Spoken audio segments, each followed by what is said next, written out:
Mmm, look at this beauty. And today we're cooking it, and you are gonna love it. Let's cook.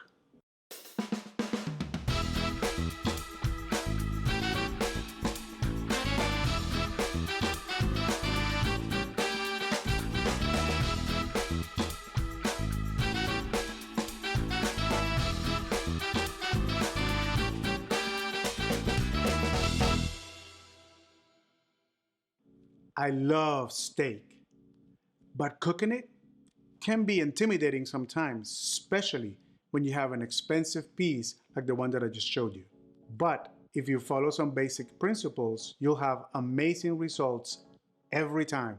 Cooking is about ingredients, time, and temperature. And that is especially evident when we're cooking steak. So let's cook.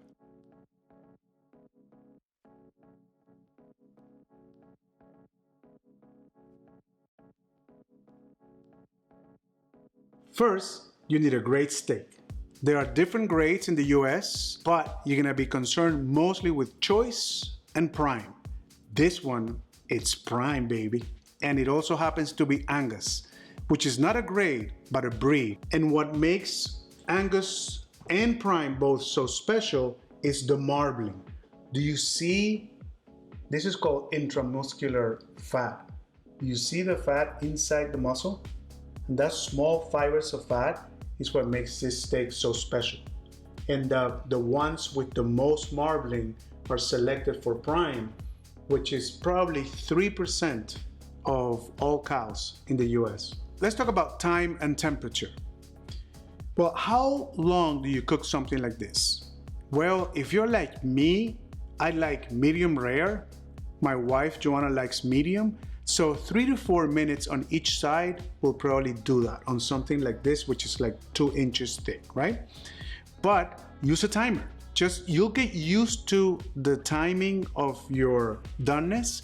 Just use a timer and it'll let you know when it's time to flip it.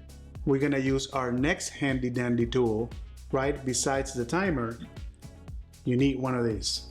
Bam! What does it say? This is a meat thermometer, a digital one, right? So what you want is you wanna check the temperature before you take it out after 3 minutes or 4 minutes on each side. And you're looking for 125 for medium rare, 130 for medium, and so on and so forth. So you can determine kind of what you like, and then you'll get great results every time. Now let me show you this handy dandy trick. If you don't have one of these, which I highly recommend, it's only 20 bucks. This is an emergency solution, right? You open up your hand, not completely because this gets too tough, just like this, loosely open up your hand. And this, if you touch this area here, you see there's no resistance, that's raw meat. Touch your first finger, that is rare doneness. Here, medium rare. Here, medium. And here, well done. Practice that, and that will kind of save you from some trouble. But again, just get on Amazon right now. In fact, just click on the link below and get yourselves one of these. 20 bucks, great investment. The next thing we're gonna do is getting organized. The French call this mise en place, which means actually putting in place, right? What we want is to have everything we need right here, close to you. And that includes the tools. We're cooking this steak on a cast iron skillet. That's already ready to go.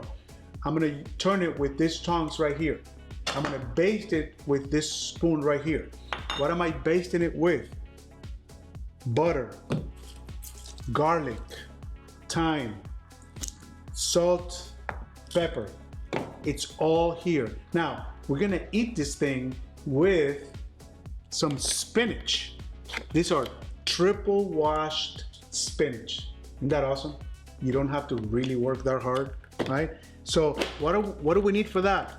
Also some garlic and olive oil, lemon juice. I also have my handy dandy knife. This is a pro tip. Get the best knife you can afford. 2 tips. Number 1, take the steak out of the fridge at least 30 minutes to an hour before you plan to cook it. If this thing is cold inside, the 3 to 4 minutes is not gonna work. So take it out way in advance. Another tip here is that I put it on a little rack. So, because if you put it on a plate, it tends to get wet. You wanna have this thing as dry as possible when you put it on that pan. Another pro tip, and I got this one from a very famous chef in New York, Eric Ripper. Have a little container for trash. Anything, just use anything. Just keep it there. That way you don't have to be walking away every time you're gonna throw something out, right? Just keep this thing, it's so handy. We're gonna use a nice bunch of thyme. Just set it aside. Butter, about 2 tablespoons. That's 1 tablespoon, that's 2 tablespoons. Now our garlic. And for this preparation, we don't even have to peel the garlic. How about that? That's just nice. Look how handy this is. Do this, trash right here. I'm telling you, this is a great tip. We have everything we need here, ready, easy access, right? The steak, the butter, the garlic, and the thyme. I recommend that you get a few of these little ramekin things, little bowl thingies. They're great. I have like 10 of them. So I just use whatever ingredient I need, I just put it there. Make sure this pan is really hot. Now, you don't want it super smoking hot because this steak is very thick and it may just overcook outside and not enough inside, but you want it pretty hot. We're gonna put some oil. What oil are you using? I'm using canola oil. You can use avocado oil, any vegetable oil like that with a high smoking point, right? It doesn't start burning when things get hot. And now we season kosher salt and freshly ground pepper. Let it rain from the top. I know Joanna, my wife, gets upset at me every time because I put salt all over the kitchen, but Don't clean it. and don't clean it.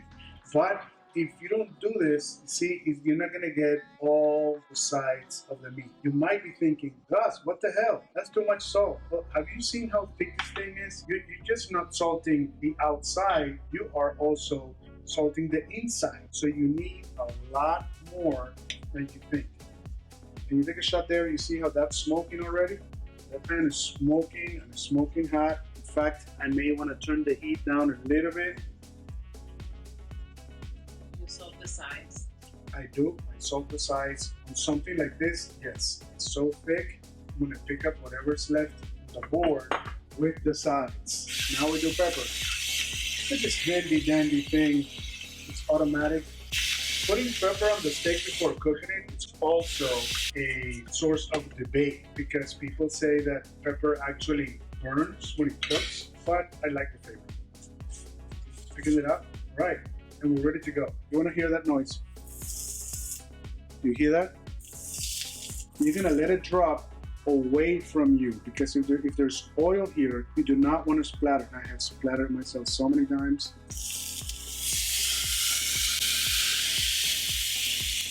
That's it. And what do we do now? We set our timer. It's been actually 4 minutes. Come close and just see how the meat is starting to get cooked. So we're gonna turn it. Set the timer again. Man, I wish you could smell this.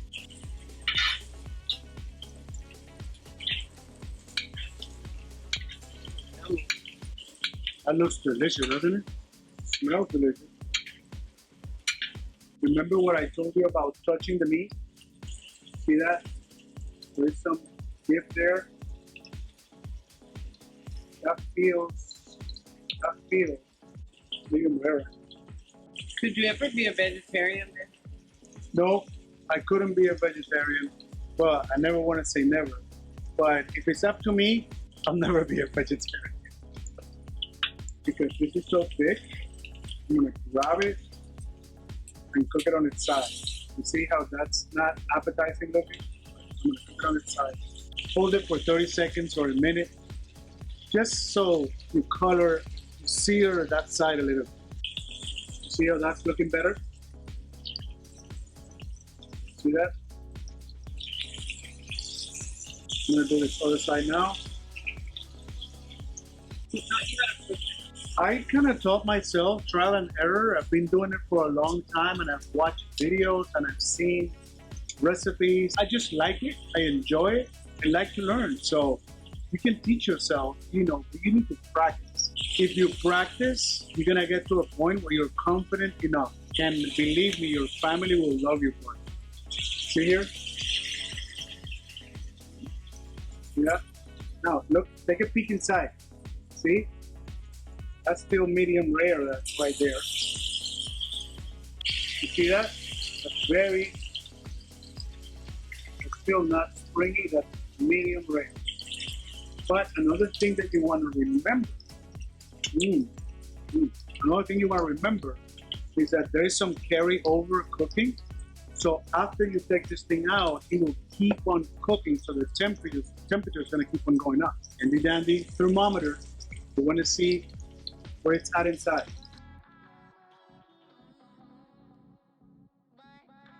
We are taking this baby out.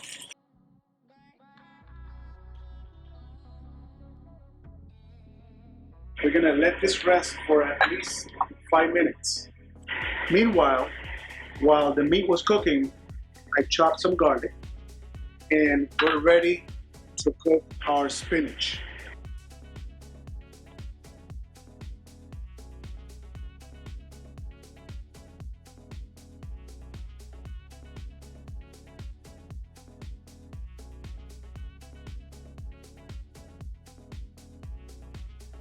The spinach got so much water. That's what's making all that sizzle right now. You put salt.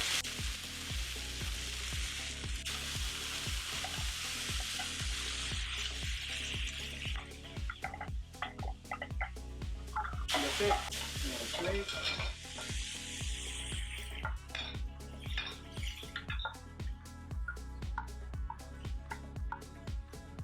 Look at this.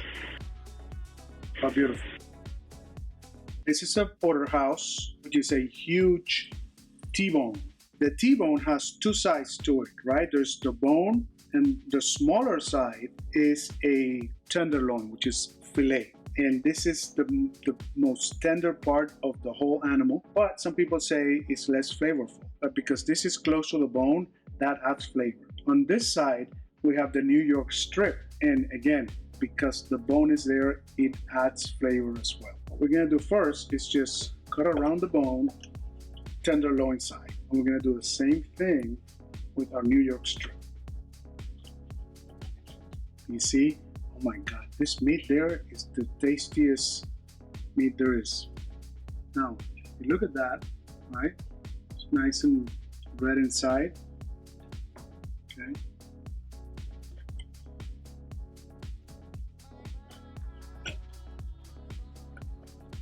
So what doneness? What temperature is this?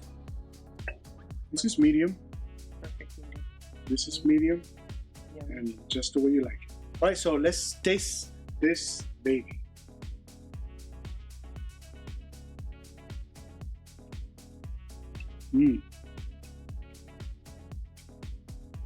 Wow.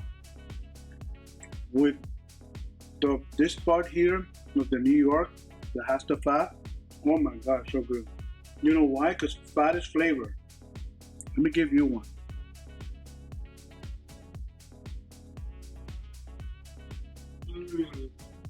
That's so tasty. Sebastian, come here. Try one. Other camera, man. Okay. How is it?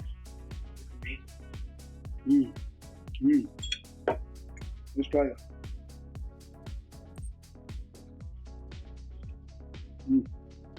These two together, there's a marriage made in heaven. We get another one. Let's go. And try this one. The spinach is basic. All right.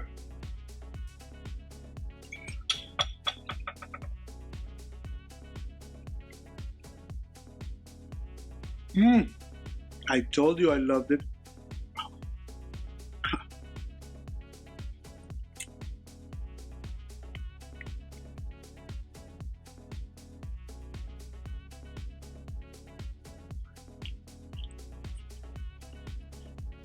Okay, that's it. You can do this. You absolutely can. Remember, ingredients, great steak, time, get a timer, temperature, get your $20 thermometer.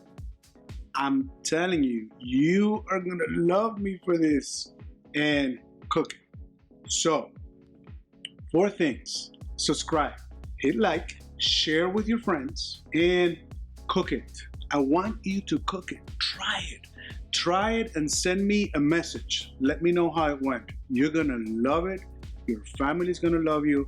It's gonna be fantastic. We'll see you next time when we'll be cooking roasted chicken, my favorite. It's gonna be friggin' delicious. Come back to see us.